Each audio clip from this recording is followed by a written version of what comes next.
Alright, hello, citizens of the Nigelverse. It is Niger once again, and welcome back to System Shock Radio. So, I got some topics for you guys, as always, and so without further ado, let's get right into it. So, the first thing that we're going to talk about here is that certain superstars from both WWE and AEW may be bound to the other company.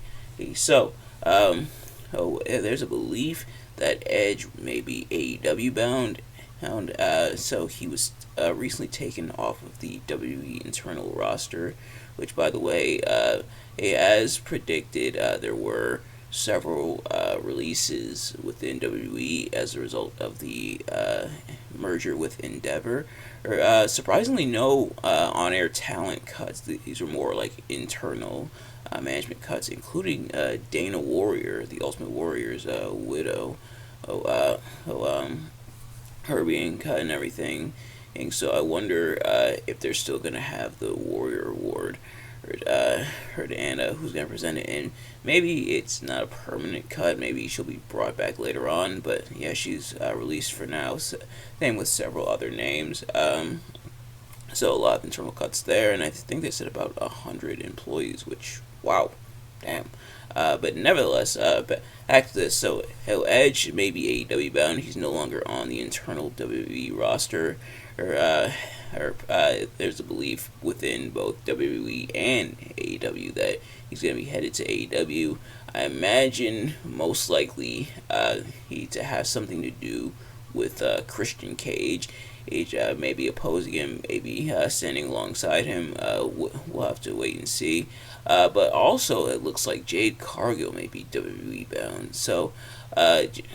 Jade Cargill, former TBS champion, and her match last night on Rampage against Chris Statlander for the TBS championship, which if you remember, she lost the championship to Chris Statlander at Double or Nothing. So if you haven't already, go check out my review of Double or Nothing. So she lost it there. Recently came back, feuded with Statlander, battled her for the title, lost, and then showed respect afterwards. So there may be the belief that she's done with AEW and making her way to WWE. Some people will have speculated that she may be a part of the main roster, or that is a possibility. I'd also like to maybe see her in NXT. Because she's still somewhat new, who still mostly a developing talent. Like the stuff I've seen of her, which is admittedly very little, but the stuff I've seen of her is pretty impressive. But yeah, so she may be on her way to WWE. So let me know in the comments below your thoughts on those two. Pretty much doing almost like a swaparoo kind of thing. But next thing we have to talk about is that AEW's in trouble. Well, unfortunately, it was recently revealed that All In and AEW's All In from Wembley Stadium, which had 81,000 plus people, or did it, because as apparently I believe it was the Prime Minister or someone or some representative within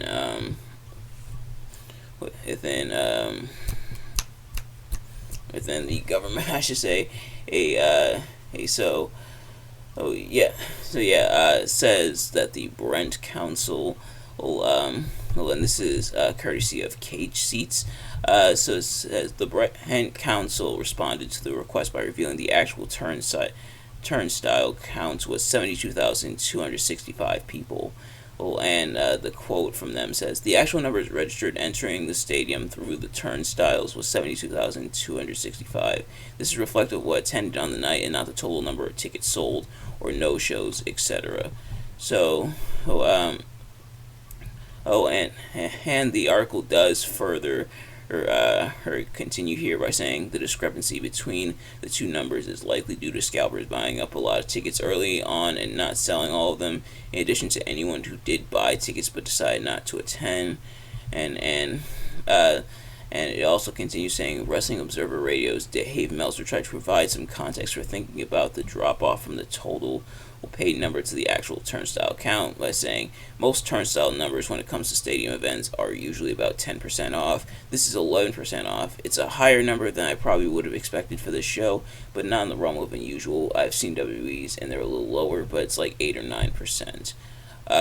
And so, a couple things of note here. For starters, scalpers and tickets are a very real thing. And like when I went to shows in Buffalo, I've seen like some scalpers try to resell tickets and everything. But that's a real possibility. But this being a very different number than that, and admittedly understandable the scrutiny. Like they do kind of try to explain that, and WWE's no stranger to somewhat fudged numbers as well. But yeah, so that discrepancy I imagine did rub some people the wrong way, and I can kind of see why some people are upset. Like I can kind of see where that came in, especially when and it was broken down on that. Potential scalpers like bought up the tickets and maybe didn't sell all of them because scalping is still a very real thing, and scalpers really exist just about anywhere. Plus, like I mentioned, WWE no stranger to sometimes inflating the numbers, or sometimes intentionally, sometimes unintentionally. For this, it sounds somewhat unintentional. Maybe it was intentional. Maybe I'm giving AEW the benefit of the doubt there. But the other thing is, even still, 72,000. That is still 72,265. Admittedly, that is still very impressive. Even though it's not the 81,000 plus that was reported, it's 72,000. That is still pretty impressive for AEW. While it's not a good thing that the numbers were off, it's still pretty impressive, the attendance for All In.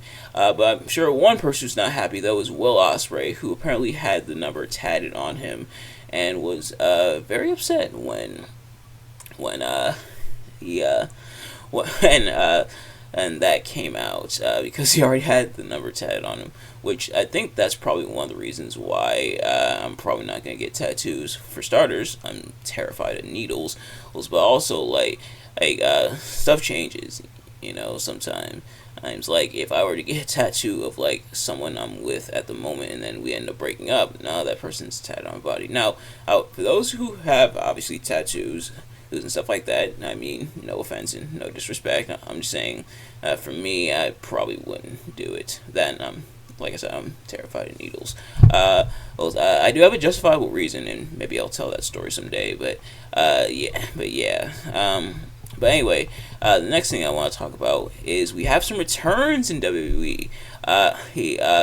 One kind of surprising, one also surprising, but also very massive. So the first one that happened on Raw is Nia Jax. So it looks like Nia Jax is back. And it was like rumored that she would return for a little bit, stemming all the way back from her botched surprise appearance at the Rumble, which I of course did a review of the Rumble way back when it first happened, obviously. So if you haven't already, go check out that review. But now it looks like Nia Jax might be back, and back for good, as she's apparently inserting herself into the Women's World Championship picture, as she attacked both Raquel Rodriguez and Rhea Ripley. So it looks like Nia Jax is back. Don't wonder how long she'll be back for. I know some people are cautious because of her past with injuring people, but you know what? Maybe it's against my better judgment, but I'm going to remain optimistic. I'm going to see where it goes.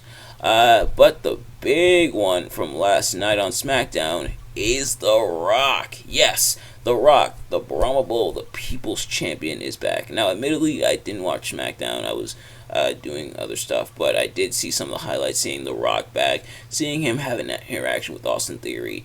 He's seeing him like hug John Cena and stuff like that. The Rock is back. Now, not sure if it was a one-off appearance, which is probably why I should have watched SmackDown, but not sure if it's a one-off appearance or if he's going to be back for a time, similar to like what John Cena is doing.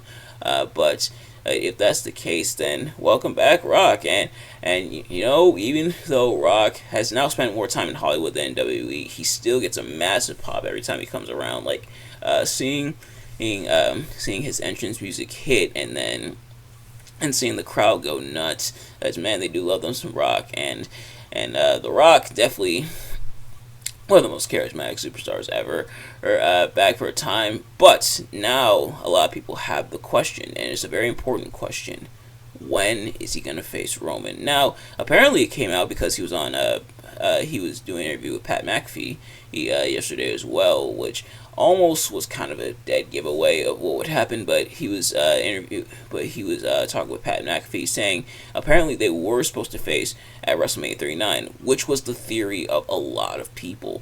But for one reason or another, it didn't really work out. Which that would have been perfect. The Rock already in Hollywood and everything. And so I guess Cody Rhodes being at WrestleMania 39 was a failsafe, which I guess on one hand maybe does explain why Cody lost, because I guess it was originally supposed to be The Rock losing, but I guess for one reason or another The Rock wasn't able to. They said it was more so a case of they want to do something very special for the fans, which does make sense. Like The Rock and Roman, that is like a very big money feud. With it's like a story they can tell with some real life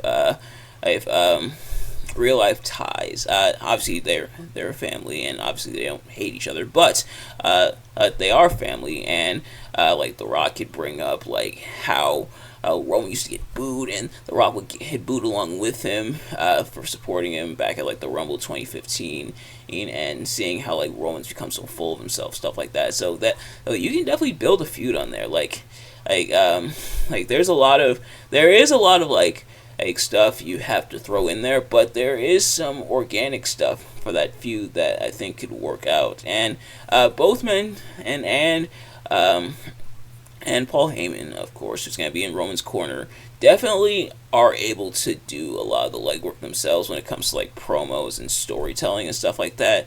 But just set up the premise, just give it to them, and just let them work with it, and you got yourself a feud.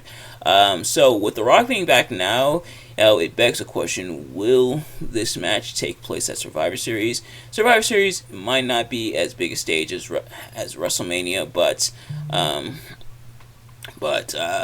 it would be still kind of cool regardless. Some people theorize that this could take place at WrestleMania 40, meaning Cody will have to finish the story some other time. At this point, Cody Rhodes might as well just find a new book. Like, you're not gonna finish that story, Cody. Just put the bookmark in it and just find a new book. But that was kind of a weird analogy, but story and stuff like that. But if they do face off at WrestleMania, would you guys be excited for it? Me personally, I definitely, it is like a WrestleMania worthy match, but yeah, I'm curious what you guys think. But then the next thing we're going to talk about is there was a lot of announcements at Nintendo Direct, and this is from a few days ago, and we have quite a bit of stuff, I should say. And I'm not going to go through every single thing in here because there was a lot of announcements, but a lot of the stuff that I think really stood out to me that it is. So one of those things was that we got F-Zero 99, which I guess is supposed to be in the same vein as like Tetris 99, and is also probably Nintendo's way of saying, here, there's your F-Zero game. There's your new F-Zero game. Because the last F-Zero game we got, I forgot the name of it, but I think it was for the GameCube. I've never played an F-Zero game, unfortunately. But yeah, so you wanted your F-Zero, you got your F-Zero. Then next up we have Detective Pikachu Returns, which I guess is going to be a sequel to the original Detective Pikachu. Will they remaster it for remaster the original Detective Pikachu for Switch if they haven't already? But then next up is Among Us is headed to Switch, which I actually thought it was on Switch already, but I guess not. So I guess I must have misremembered it then. Then next up we have WarioWare Move It. I think there was supposed to be another. I think there was supposed to be another WarioWare game coming to Switch, or it might have came out already. Yeah, but yeah. So WarioWare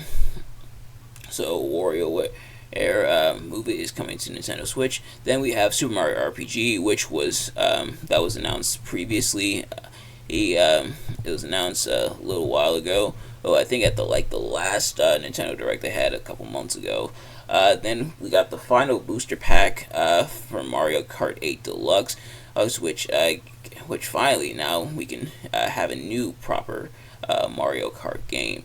Then we have a new Prince of Persia game. It looks like, or perhaps a remaster. Never played a Prince of Persia game. Yes, I know there's a lot of game franchises I have never played, but yeah, so that's coming, and I just looked up here, and apparently it's going to be the first new Prince of Persia game since 2010's Prince of Persia: The Forgotten Sands, I should say, and I definitely got to get into Prince of Persia at some point because I heard it's very fun. Then next up we have Tomb Raiders 1 through 3 remastered. Heard which I had the first Tomb Raider game for the PS3. Like I bought it through like the PS1 emulation game that they had, but now it looks like it's getting remastered for the Switch. Then we have a new Mario vs. Donkey Kong game for the Switch coming out. Mario vs. Donkey Kong, dating back to the old Game, not GameCube, Game Boy game. The Game Boy Advance, I should say. You can tell I didn't have a Game Boy growing up, but yeah, so we're getting a new Mario vs. Donkey Kong. Princess Peach Showtime. Yes, Princess Peach is getting her own game. Not the first time Princess Peach has gotten her own game, but it's been the first time in a while. I think the last one she had was that one game for the DS back in the day. Then we have Contra Operation Galuga. Yep, you already know what I'm gonna say, so I might as well say it. I've never played a Contra game. Or actually, no, I've never. I think I've played in like the arcades, but I never owned a Contra game, I should say. But then we have Splatoon 3. A new DLC through the Splatoon 3 expansion pass. Never played Splatoon either. I'm so sorry. Then we have Luigi's Mansion 2 HD, which is surprising they're not calling it. It's called Luigi's Mansion 2 and not Dark Moon. But I think there was like a different Luigi's Mansion 2. But yeah, so Luigi's Mansion 2 HD is coming to Switch. Then we have, then finally we have something that my one of my friends, my friend Rafe. You follow him on Twitch at Almighty Dante, and I believe he has a YouTube channel as well. But a remake of Paper Mario: The Thousand Year Door. I've never played a Paper Mario game. I have Super Paper Mario for the Wii, but which I bought only a few years ago, but I never played it. But yeah, Paper Mario: The Thousand Year Door originally came out for the GameCube.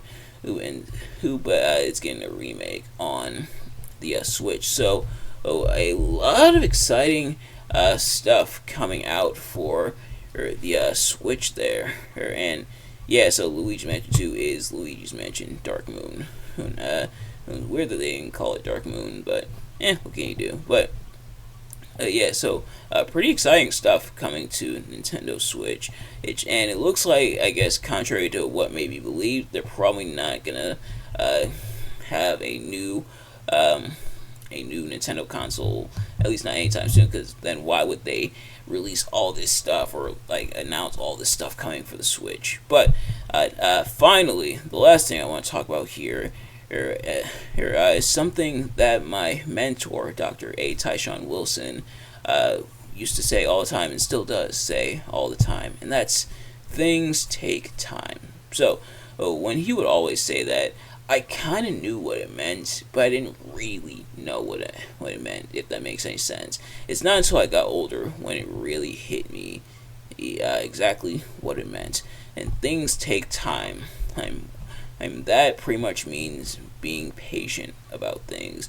And now, how I don't know about you guys, but patience, and I think I've talked about it before here on the channel, but patience is something I've struggled with at times. That feeling of wanting to go further or wanting to get to the end of what you're going through, feeling like you should be further ahead than you are, and wanting to be further ahead than you are.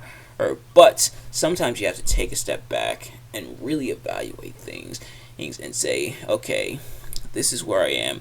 This is what's going on. Am I really ready for this next step? And with things taking time, it may be discouraging at times, being like, I wish I was further along than I am. But you have to keep in mind that if you rush things, things aren't gonna work out the way they should. But I mentioned like baking the cake before. I think when I talked about patience, I mentioned baking a cake. When you bake a cake, sometimes it takes a little bit. Compiling your ingredients, combining the dry stuff with the wet stuff, and putting it in the oven. That may take a while. If you try to rush the cake, the cake will be done early, but it won't be done. It'll be raw, if you will. Or I guess undercooked is more of the word. I didn't really mean to use raw, but it'll be undercooked. It won't be cooked all the way. It'll still have a lot of batter in it, and you might actually get sick. Scratch that, you will actually get sick. But if you take the time to actually bake the cake will come out really well and really delicious. Don't take too long, obviously, because the cake will burn. But if you take just long enough, the cake will come out delicious, and you'll have yourself a completed cake. And with things taking time, it's not something where you're just gonna go in the first time and just do it and be done with it, because nothing gets learned and nothing really gets done, nothing really gets accomplished.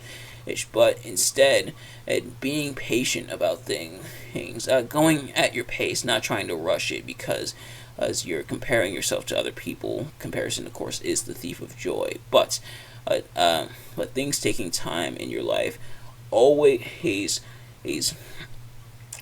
keep in mind that the things you're doing now will benefit you later on. It may not seem like it. Things may seem like they're not really working out, but things that you do now will benefit you in the long run. But you have to be patient, and you have to keep working at it. Work while you wait. Nevertheless, that's going to do it for this episode. Thank you all so much for watching. I hope you enjoyed. If you did, please do me a favor. Like, comment, subscribe, share with your friends, turn on post notifications so you know every time I upload a video so you can see as soon as it drops. Let me know in the comments below your thoughts on this episode and anything I talked about. Your reaction to anything I talked about. But thank you all so much for watching, and I will see you guys later. Peace.